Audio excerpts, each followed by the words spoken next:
राणीपेंठा ग्राम रे शहीद पी रविकुमार राष्ट्रीय मर्यादा सह शेषकृत संपन्न।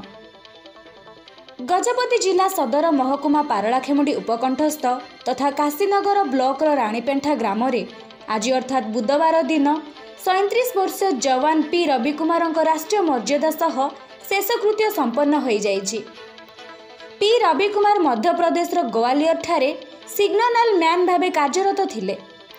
कार्यरत समय कौन एक स्थान को जाउथुबा बेले गत मास नवेम्बर 27 तारिख रे दुर्घटनार शिकार होइथिले। चिकित्साधीन अवस्था चलित मास 2 तारिख दिन तांकर मृत्यु घटिथिला। तांको मर शरीर को निज ग्राम राणीपेंठा ग्राम को आनिबा पई सैन्य विभाग पक्षरु चेष्टा करा जाइथिले मध्य पाग अनुकूल नथिबा जगु विमान जगे निकटस्थ विमान बंदर आंध्रर विशाखापाटना को आनिबा संभवपर होई नथिला। तेणु आज सकाळ समय आंध्रर एल्लूरू सहर को विमान जगे मृत शरीर को अणा जाई सेठारु सड़क पथरे अणा जाइथिला, जहाँकि 5 दिन विलंब घटिथिला। आज संध्या 6 घंटा समय अमर जवानों मृत शरीर पारला सहर सीमांतरे पहुंचवा परे राणीपेंठा ग्रामवासी हाथ में त्रिरंगा पताका धरी रविकुमार अमर रहे स्लोगान मान दे बाइक रैली रे बाहरी राणीपेंठा स्थित तांको बासभवन को नहीं थिले।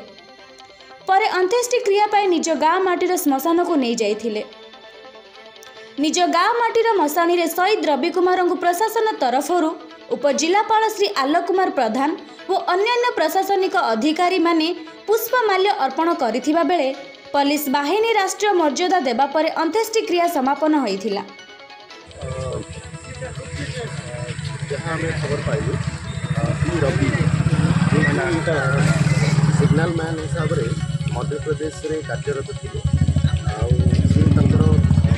शहीद